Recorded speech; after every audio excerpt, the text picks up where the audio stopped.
আরেকটা গ্রুপ আছে যারা এখন গুমতি নদীতে মাটি কাটা শুরু করছে। কালকে আমার একজন কইতেছে সামনে নির্বাচন আছে, তাদের বিরুদ্ধে কথা কয় না। তো আমি বললাম কে রে? তারা আবার সামনে নির্বাচন আছে, তো তাদের বিরুদ্ধে যদি আমি কিছু কও তারা নির্বাচনে হারাই দিব। আমার কথা হচ্ছে, যদি মাডিখুর টেন্ডাসবার দুর্নীতিবাজের ভোটে নির্বাচনে জিতার থেকে ভালো মানুষের ভোট পাইয়া নির্বাচনে হারা অনেক বেশি সম্ভব।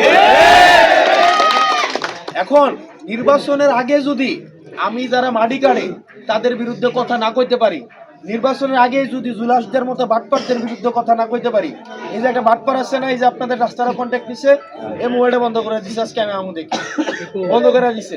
এরা কন্ট্রাক্টর, এরা কি করে জানেন?